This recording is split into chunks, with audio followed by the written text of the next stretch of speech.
بسم اللہ الرحمن الرحیم۔ یہ کسی بھائی نے ویڈیو اپلوڈ کیا ہے جس کے اندر یہ گھوڑا ایک ٹب سے پانی پی رہا ہے، گویا ایسا لگتا ہے کوئی شربت ٹائپ ہے، اس میں برف بھی ڈالی جا رہی ہے اور پستے اور بادام بھی، اور اسی میں سے کچھ لوگ گلاس بھر بھر کر پی رہے ہیں۔ یہ گویا ان کی ذوالجناح ہے، یہ ان کا معبود ہے۔ جس برتن کے ساتھ منہ لگا لے وہ پانی ان کے لیے مقدس بن جاتا ہے، وہ شربت ان کے لیے مقدس بن جاتا ہے، اور اوپر موٹی موٹی شرکیہ پکاریں بھی لکھی ہوئی ہیں، یا حسین، یا عباس، اور پتہ نہیں کیا کیا۔ تو اللہ کے بندو دیکھو اللہ کی بات کس طرح سچی ہے۔ مالک نے بالکل صحیح بات کہی کہ وَلَقَدْ خَلَقْنَا الْإِنسَانَ فِي أَحْسَنِ تَقْوِيمٍ ثُمَّ رَدَدْنَاهُ أَسْفَلَ السَّافِلِينَ، کہ ہم نے انسان کو بڑی بہترین مخلوق بنایا تھا، بڑے اچھے طریقے سے اس کو بنایا تھا، لیکن یہ اسفل السافلین ہو گیا، سب نیچوں سے نیچ ہو گیا، اب کوئی اس سے نیچے نہیں ہے۔ اور اس نیچ ہونے سے اگر کوئی بچے ہیں الا الذین آمنوا وعملوا الصالحات، کہ وہ ایمان اور عمل صالح کرنے والے، یعنی ایمان کو عزت ملی ہے۔ انسان کو جو عزت ملی ہے وہ ایمان اور عقیدے کی وجہ سے ملی ہے، اور اس کو جو ذلت ملی ہے وہ شرک اور کفر کی وجہ سے ملی ہے۔ کہیں مالک فرماتا ہے یہ جانور ہیں بلکہ جانوروں سے بدتر ہیں۔ تو یہ دیکھیے، یہ ویڈیو پوری طرح دلیل ہے کہ ایک طرف گھوڑا اسی ٹب سے پانی پی رہا ہے دلدل، اور اسی سے یہ دوسرے جانور پانی پی رہے ہیں، یہ دو ٹانگوں پر چلنے والے جانور جن کو انسان کہا جاتا ہے آج کے۔ تو ان جانوروں میں کیا فرق ہے؟ ہاں، یہ اس سے بدتر ضرور ہیں، کیونکہ اس کا تو امتحان نہیں ہے، وہ تو مکلف نہیں ہے، اس نے حساب کتاب اس کا نہیں ہے، اور ان کا حساب کتاب ہے۔ لہذا دماغ ہونے کے باوجود اگر وہی کام کریں جو جانور کر رہے ہیں تو ان میں اور جانوروں میں کیا فرق ہو سکتا ہے؟ پھر جانوروں سے بدتر ہیں، ہر مشرک جانور سے بدتر ہے، اور جو غلیظ سے غلیظ جانور ہے، حتیٰ کہ سور اور یہ کتے، اور بلکہ گندگی کے اندر جو گندی نالی کے اندر کیڑے ہوتے ہیں جو رہتے اسی کے اندر ہیں، ان سے بھی بدتر یہ مخلوق ہے، یہ مشرک، اللہ کے علاوہ کسی اور کو مدد کے لیے پکارنے والا، کسی اور کو داتا دستگیر کہنے والا، کسی اور کے واسطے اور وسیلے دینے والا، کسی اور کے رکوع اور سجدے ثابت کرنے والا، کسی اور کے سامنے نذرانے چڑھانے والا، کسی اور، یعنی اللہ کے علاوہ کوئی اور، کسی اور۔ تو یہ عام طور پر کہہ دیتے ہیں بھائی یہ تو من دون اللہ جو ہے یہ ہمارے بزرگوں کے لیے کہتے ہیں، من دون اللہ تو بتوں کے لیے ہوتا ہے۔ جہاں من دون اللہ کا لفظ آیا تھا قرآن کے دن انہوں نے بت ترجمہ کر دیا، حالانکہ من دون اللہ کا مطلب ہے اللہ کے علاوہ۔ اور اللہ تعالیٰ نے یعنی عیسیٰ ابن مریم کو بھی من دون اللہ کہا ہے، کہ جب مشرکوں سے پوچھا جائے گا اس وقت وہاں، جب کہ بلکہ عیسیٰ علیہ السلام سے پوچھا جائے گا کہ کیا تو نے یہ کہا تھا کہ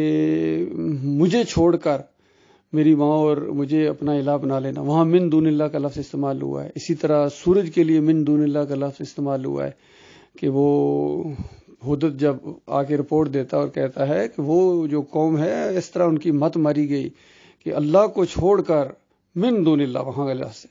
سورج کی بندگی کر رہے ہیں، اور ایک عورت کو انہوں نے حکمران بنا لیا، اتنے مغز پھیرے ہیں، سر پھیرے ہیں، اتنی بات ان کو سمجھ میں نہیں آتی ہے۔ تو یہ اصل میں معاملہ ہے کہ اللہ کے علاوہ جن کو بھی تم پوجو گے، پکارو گے، نظر و نیاز کرو گے، ان کے واسطے وسیلے دو گے، ان کے رکوع اور سجدے کرو گے یا سجدے ثابت کرو گے تمہارے علماء، تو یہ سارے کے سارے جانوروں سے بدتر مخلوق ہے بالکل، اور اللہ کا غضب نازل ہوتا ہے ان کے اوپر۔ آج یہ مسلمانی کے روپ میں آئے ہیں، یہ 10 محرم کے اندر یہ سبیل لگی ہوئی ہے، اور اس کے اندر جناب یہ جانوروں کی طرح ٹوٹے پڑ رہے ہیں۔ اور اس کے بعد ساتھ ساتھ جو مرثیے اور یہ طبلے کے ساتھ جو گایا جا رہا ہے کہ ہم سب کے اوپر اس ذوالجناح کا سایہ ہے، اور اس ذوالجناح کے اوپر پنجتن پاک کا سایہ ہے، اندازہ لگا اس طریقے سے انہوں نے کفر و شرک کا ایک بازار گرم کیا ہے۔ تو یہ جو دوسرے سنی ہیں یا صوفی ہیں یہ بھی کم نہیں ہیں، انہوں نے بھی اسی طریقے سے شعر لکھا ہوا، وہاں گنج بخش فیض عالم مظہر نور خدا، ناکسانہ پیر کامل کاملانہ رہنما، کہ ان کے اوپر یہ جو ہے یہ گنج بخش ہیں، یہ خزانے بخشنے والے ہیں، اور یہاں سونے کے دروازے انہوں نے لگائے ہوئے، پوری دنیا کے قرضے ان کے کندھوں کے اوپر ہیں۔ اور اگر ان کی کتاب پڑھی جائے کشف المحجوب تو پتہ چلے گا ایک سے ایک جھوٹا قصہ اور کفر و شرک کے انبار لگا دیے اس ظالم نے، اور بلکہ گند بخشا ہے، یہ گنج بخش نہیں، یہ گند بخش ہے، اس امت کو گند بخشتے ہیں یہ سارے۔ شرک اور کفر سے بڑی کوئی گندگی نہیں ہے، آج پوری دنیا میں ان کا یہ دین چلتا ہے، ان صوفیوں کا دین چل رہا ہے، بریلویوں کا، دیوبندیوں کا، اہل حدیثوں کا، اور یہ سارے جو لگے ہوئے ہیں یہ ایک ہی کشتی کے مسافر ہیں، ان کا آخری ٹھکانہ بھی ایک ہی ہے، جہنم کے اندر اس کچرے کو ڈال دیا جائے گا۔ للہ توبہ کرو، معافی مانگو میری قوم کے لوگوں، یہ شرک اور کفر بڑی خوفناک بیماری ہے، یہ شرکونا وائرس تو تمہیں ہمیشہ کے لیے لے ڈوبے گا اور ہمیشہ ہمیشہ کی آگ میں رہنا پڑے گا، نمازوں کے باوجود، روزے کے باوجود، عمرے اور حج کرنے کے باوجود۔ کتنی محنتیں تم کر رہے ہو، کتنی محنتیں کر رہے ہو، پسینے تمہارے نکلے ہوتے ہیں، انتھک محنتیں کرتے ہو، اور مالک کی وہ بات تمہارے اوپر چپک جائے گی، عاملۃ ناصبہ تصلی نارا حامیہ، عمل کر کر کے تھک جائیں گے لیکن بھڑکتی ہوئی آگ سے نہیں بچ سکتے ہیں۔ جس طرح ہمارے یہ تبلیغی بھائی آج کل کتنی محنت کرتے ہیں، زکریا صاحب کی پارٹی، بستر بند پارٹی، کتنی محنت کر رہے ہیں، لیکن ان کی کتابیں پڑھیں، ایک سے ایک واقعہ، شرکیہ واقعہ۔ اسی طریقے سے یہ سیاسی لوگ ہیں، کتنی محنتیں کر رہے ہیں کہ ہم پاکستان کو حقیقی آزادی دے دیں گے، اندازہ لگائیے کتنے زیادہ جلسے، جلوس، پیسہ، محنتیں، گالی گلوچ بھی سنتے ہیں، لیکن یہ دنیا کی خاطر ہے۔ اللہ کے ساتھ شرک کرنے والے اس نظام کے اندر، مشرکانہ جمہوری نظام کے اندر تم رہو گے تو اس کے بعد خیر کیسے آئے گی؟ کبھی خیر نہیں آ سکتی۔ اسی طرح ظلم اور زیادتیاں ہوتی رہیں گی، ناانصافیاں ہوتی رہیں گی، لڑائی جھگڑے ہوتے رہیں گے، نفرتیں اور کرپشن ہوتی رہے گی اس نظام کے اندر، تو یہ ہے، اس کا حسن ہے یہ۔ تو اللہ کے بندو توبہ کرو، معافی مانگو میرے پیارے بھائیو، واپس لوٹو ایمان خالص کی طرف۔ آپ کا دین بالکل خالص دین موجود ہے قرآن کے اندر، اور صحیح تفسیر بخاری کی شکل میں موجود ہے، صحابہ کرام کی زندگیاں ہیں، خود نبی علیہ السلام کی پوری زندگی ہے، پوری زندگی انہوں نے گزار کے نمونے کے طور پر اللہ تعالیٰ نے پیش کی ہے۔ نہ جانے کیوں اس نمونے پاکیزہ جو نمونہ ہے اس کی طرف آتے ہوئے آپ کو شرم دامنگیر ہوتی ہے، اور پیچھے چلتے ہو کبھی یونانیوں کے فلسفے، کبھی انگریزوں کے فلسفے، کبھی یہودیوں کے فلسفے اور ہندوؤں کے فلسفے تمہیں زیادہ پسند ہیں، ان کی باتیں، ان کا طریقے زیادہ پسند ہیں، اور نبی علیہ السلام کا طریقہ پسند نہیں ہے۔ ہر موقع کے اوپر، چاہے خوشی کا موقع ہو تب بھی ان کو ہندوؤں اور سکھوں اور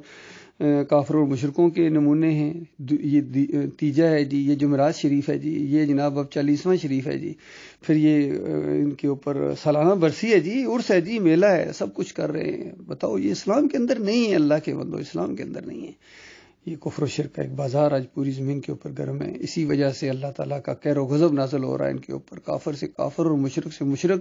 اور بدترین حکمران ان کے اوپر نافذ کیے جا رہے ہیں۔ 75 سال کے بعد پتہ چلا آزاد ہوئے ہی کو نہیں تھے، وہ خود کہہ رہے ہیں آزاد نہیں ہوئے تھے، غلام، اور پھر کہہ رہے ہیں کہ کل ہم آزادی کا جشن منائیں گے۔ عمران خان صاحب کہتے ہیں آزادی کا کیا جشن ہے، تم غلاموں کے غلام ہو اور ماتھے ٹیکتے ہو یہاں قبروں کے اوپر، مزاروں کے اوپر، شرک کے اڈوں کے اوپر۔ تو یہ بدکاری کے بھی اڈے ہیں، شرک کے بھی اڈے ہیں، جہالت اور فحاشی کے بھی اڈے ہیں،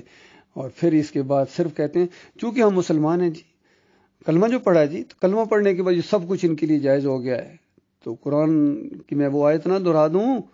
مالک فرماتا ہے وَمَا يُؤْمِنُ أَكْثَرُهُم بِاللَّهِ إِلَّا وَهُمْ مُشْرِكُونَ، اکثریت ایمان کا دعویٰ کرنے کے باوجود مشرک ہوتے ہیں۔ سورہ یوسف کے اندر،